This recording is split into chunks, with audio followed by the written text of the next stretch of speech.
2025. Listen to the birds. They're all singing happy birthday, honey.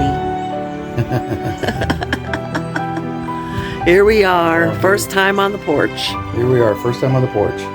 Yep. 68 years young, ready to go. We had a nice little breakfast. Yeah, great breakfast. Beautiful morning, sun's out.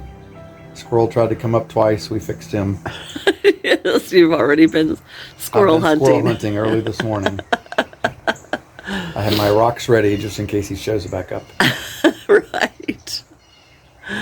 Oh, but it's just so beautiful. We had a really big rainstorm. You could see the screen door just swinging. There's a breeze. It's a warm breeze. Did you ever think that this is how you'd be spending your 68th birthday? No, I didn't. I never considered that we would be living in Tennessee on a screened-in porch on an early Wednesday morning after a nice rain shower. Yeah. Still in the 60s temperature, Yeah. which is interesting, fascinating, beautiful. Yeah. So quiet, so peaceful. Yeah. Nice Tennessee day. Good day to have a birthday. Good day. We're trying a new restaurant. Nick's. Apparently Nick has famous chicken. And Burgers and chicken salad. And very cute. Love this ceiling. So pretty. Very cute.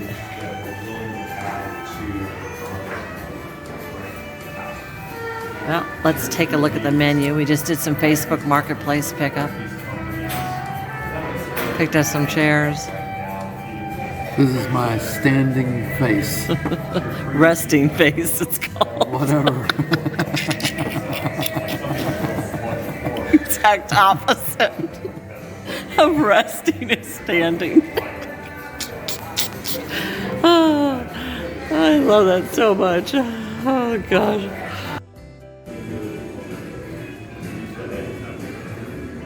We got chicken and waffles. How's everything looking so far? Great, thank Y'all you. need anything? I don't think so, but thank you very much. Let me know if anything else. Appreciate it. No problem. There we go. Chicken and waffles with a side of fried okra. I bet you a lot of people are going to love the fact that we got fried okra. Well, we were doing a lot of cleanup today, huh, honey? A lot of cleaning. This is the last bit of it we're going to have to work on tomorrow. She pushed all those leaves back and we trimmed out a bunch of dead stuff and a bunch of small. Just trying to make our, just look a little tidier rather than all those leaves up against the property. Yeah. Kind of our neighbor did that here.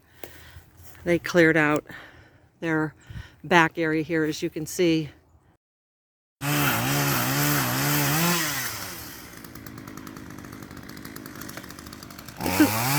That's a vine that was holding that tree, and the tree is completely dead, and he's trying to cut the vine that killed it. Look at how tough that vine is.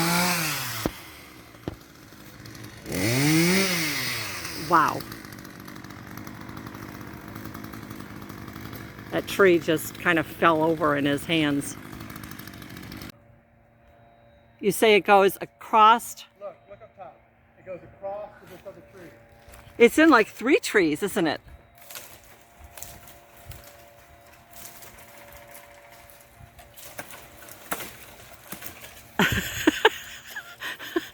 Longer than me. Stronger than you, huh? That's like the size of a branch. Yeah. This is one of the vines that was cut. Let's see if I can get it to... Look at this. Look at like the sap that is coming out. Look at that. Wow. So that thing is still alive, even though the tree is dead.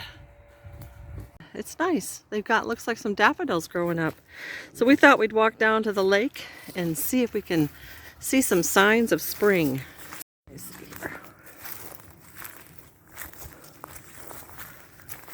So this is our neighbor's house that they've been remodeling. What's nice about this time of year is that we can really see the lake. Oh, I have a stick in my shoe. Thanks, honey.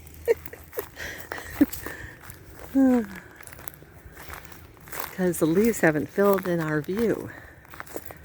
So we thought we'd show you. The lake is, they let it, yeah, they let it down. What did you say? They let it down by about 20%, honey? About 20 feet is what I was told. Oh, 20 feet. A lot lower than that.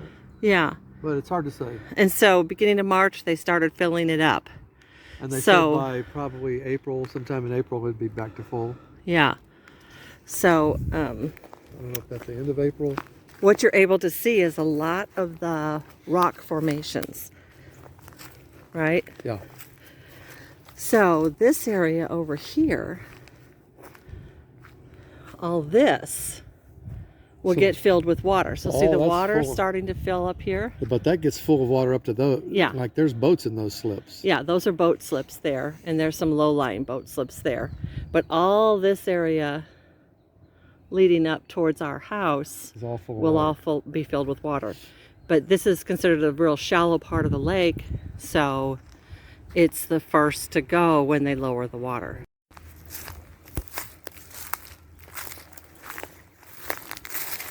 go this way. Look at that cute swing they have there. Yeah. Isn't that cute? So all these rocks are underwater. Yeah, all of this. So all of this area here will be underwater. So it must be about 20% because it's a lot more. It's a lot more than 20 feet from where that water was down to. It was just a little bitty creek running through there when it was down all the way. We'll Google it and find out how much they lower the lake. This is Boone Lake, and see how much they lower it. But this is the lake's edge right here. Yeah, water comes up to this edge right here. Yeah, right here is the edge. And no one's really been maintaining this edge. This is the edge. Yeah. For years. I mean, all these fallen trees, but all of these rocks will be under the water. Yeah. That's amazing. And you can see somebody just dropped their boat in over here just a couple days ago. Yeah. Huh? Yeah, because there was nothing on those docks. And then across the way, let's see if I can zoom in. It's the same thing. Look at those rocks. And that'll all be covered with water. It'll all be underwater. And so then do these docks rise? They go up to the level of that, where that boat is, right? That concrete level right there. Yeah. This dock rises to like right there, basically, huh? Yeah, it's amazing. Yeah. Signs of spring. This tree has little red buds on it. Wow.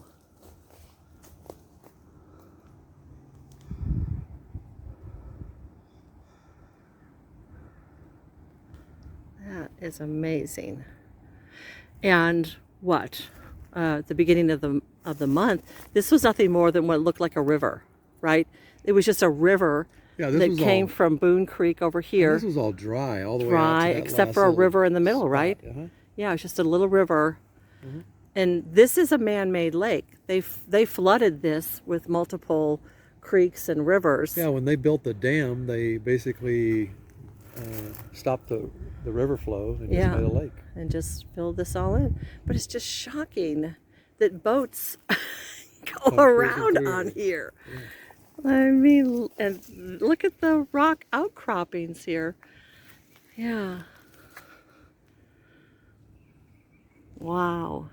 There's a lot of granite. So that's Sunny's Marina, and that's right across the street. from our house.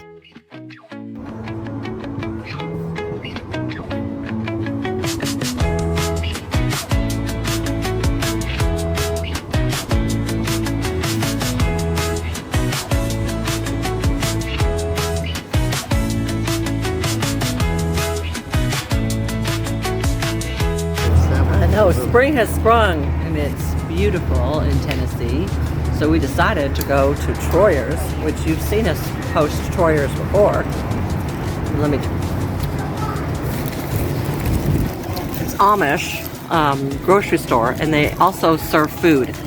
So Michael decided to get just a little small BLT. I said, well, do you have a... She said, what size do you want? And I ordered the mini.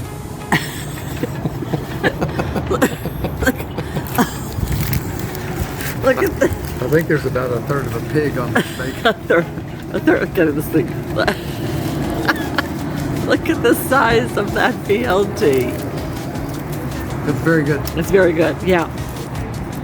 I got a panini, which is like a grilled ham panini. And then, of course, you come out here always to Auntie Ruth's, which is this building here, and you get her very small, petite pretzels. Let me show you. Very small, petite pretzels. Hi, honey. Let me see it. Oh, yeah. So, you know, they're just a little something. They're the most delicious pretzels. But it's so pretty out here. You get to sit underneath this beautiful, like, barn type open gazebo structure, and it's just so pleasant. Yep. We're surrounded by spring, honey. It's a coming. Don't you think? It's beautiful. It's a coming. It's supposed to be 80 today. It's supposed to be 50 tomorrow. A little cold front coming in. Yeah. With some rain, but it's lovely. Gorgeous. Wish you were here.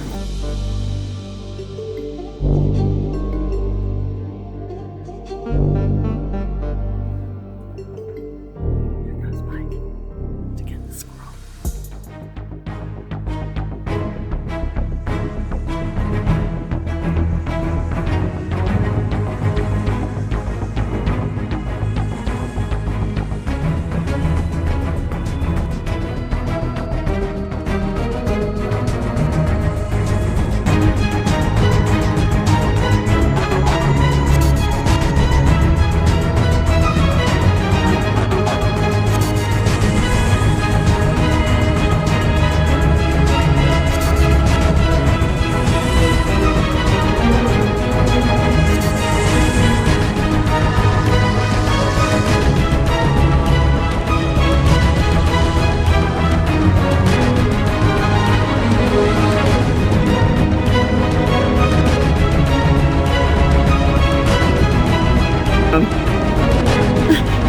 Michael's in the way.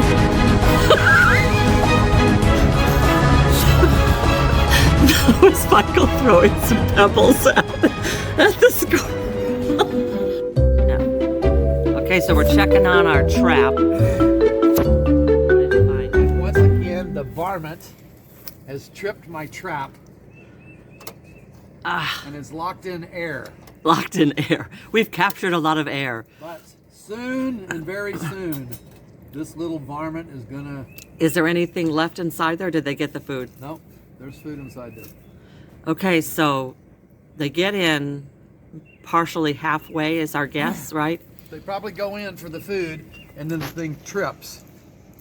But it's their body is probably halfway out, and so I'm gonna shove this bait all the way to the back because I put a piece in the front that's kind of tempting, yeah. you know. We'll see.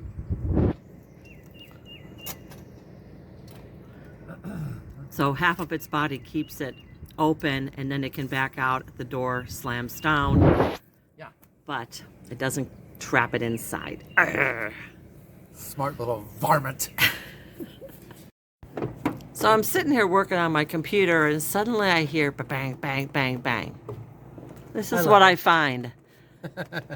Not a squirrel, but a husband. Squirrel hunter.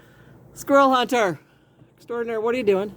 Well, a good friend of mine said that he had squirrels one time as a problem, and he set out traps, but he said it took a long time, 2 or 3 weeks, before he finally got one, and then he caught one after the other. But he said because I think their scent got in the cage, and then the other squirrels could smell it, and maybe that led them into it. So after further deliberation and remembering one thing that all my trapping friends in Alaska said, trapping is not for the faint of heart. Do you have a lot of trapping friends in Alaska? I've got trapping friends. We don't have any friends from Alaska. So anyway, there's a shingle out here that's just chewed to shreds. So I thought I would take it off, replace it with a shingle, and then I would put that in the trap. Yes. And maybe that would be the scent that we were looking for. Yeah, that would be the scent. Versus catching the first one. Let me come take a look at that.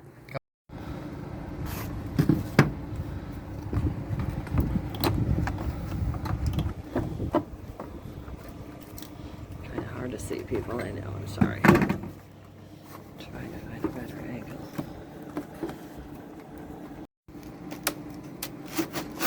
That seems like a really long one. Oh, there you go. All right, so show me that shingle in question. The sunlight doesn't get. All right, so here's the shingle. As you can see, all of this is shoe marks. All of that. It's supposed to be square, not rounded. So maybe the scent of the squirrel is all over this piece, and it'll be attracted to it inside the trap. All right, so Mike's decided to change up the strategy. This is the tree that the squirrel often uses to launch itself onto our deck. Goes up to the top and then sits up there about 25 feet and mocks us. Yes. So. All right. Here is the shingle. Okay, this is what I need. Just that basic end part, huh? You're gonna stick it inside it? Yes. Like towards the back? Uh-huh. All right.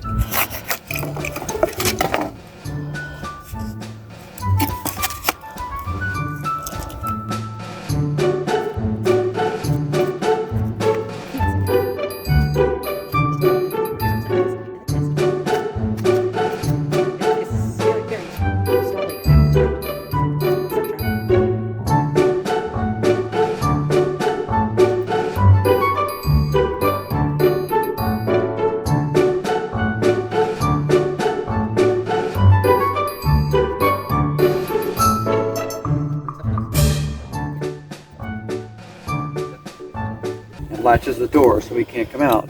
Uh-huh. So if we come out and see in the morning that this flap is down, then there'll be one less squirrel to taunt us. And as many of my friends in Alaska say, trapping is not for the faint of heart.